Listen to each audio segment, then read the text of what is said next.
मेरी नज़र से तुम देखो तो गद्दार नज़र वो आए। इस प्रकार के कई हास्य व्यंग्यात्मक गानों का संग्रह कुणाल कामरा ने प्रस्तुत किया है और सरकार की सभी पॉलिसियों की आलोचना एक व्यंग के माध्यम से किया है।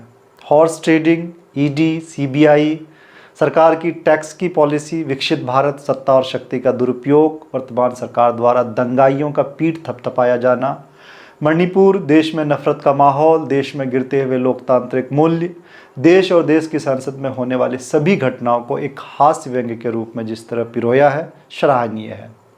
जो काम देश के पत्रकार और विपक्ष को करना चाहिए वो कुणाल कामरा ने किया है।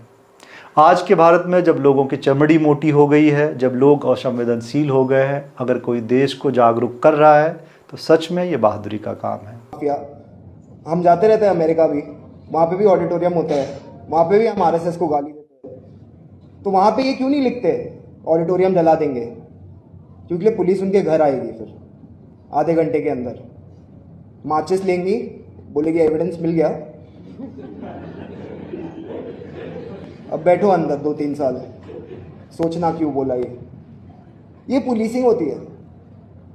कॉन्स्पिरेसी हो गई, आप बैठे रहे, राइट हो गया, आप बैठे रहे, और उसके बाद आपने जो भी लोग थे उनको एक पूरा पूरा ये कास्ट, क्लास, माइनॉरिटी सॉलिडारिटी का एक पूरा बुके बनाकर आपने इन लोगों को, और इतना कोशिश किया। यहाँ पे इतने मीडिया के माइक रखे हैं।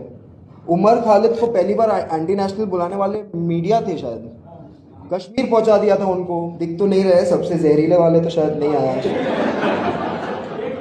आई थिंक वो सब बैठे हैं अभी लश्कर नोएडा में, नोएडा फिल्म सिटी को आई थिंक वही बुलाना सही होगा। कुछ लोगों ने कहा बंदे में दम है। कुणाल कामरा ये शो इसलिए कर पाया क्योंकि उनका ऑडियंस पढ़ा लिखा वर्ग है, जिसे फर्जी और फेक बातों से बेवकूफ़ नहीं बनाया जा सकता। मेरा आग्रह है कि आप कुणाल कामरा का यह वीडियो बार बार देखिए और तब तक देखते रहिए जब तक आपकी फटी और पुरानी चड्डी पहनना ना बदल जाए।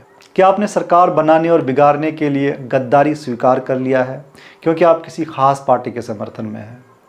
क्या आपने धर्म के नशे में ईडी, सीबीआई जैसे सरकारी संस्थाओं का दुरुपयोग भी स्वीकार कर लिया है?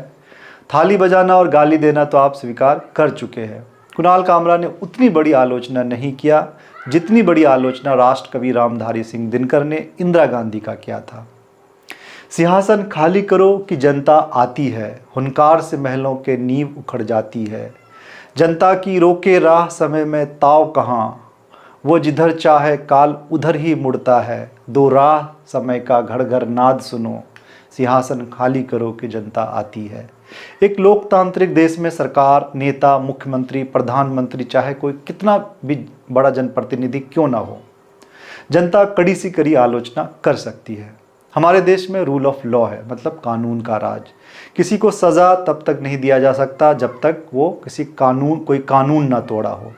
मुझे विश्वास है कि कुणाल कामरा ने देश का कोई कानून नहीं तोड़ा है और देश का कानून दिन दहाड़े उन लोगों ने तोड़ा है जिसने मुंबई जैसे महानगर में होटलों में जाकर तोड़ फोड़ किया है।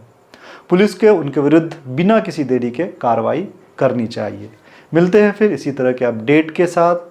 तब तक हमारे चैनल को आप लाइक कीजिए, सब्सक्राइब कीजिए, ज़्यादा से ज़्यादा शेयर कीजिए। धन्यवाद।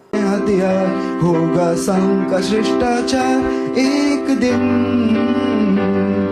जनता बेरोजगार, गरीबी की कगार, हम होंगे कंगाल एक दिन।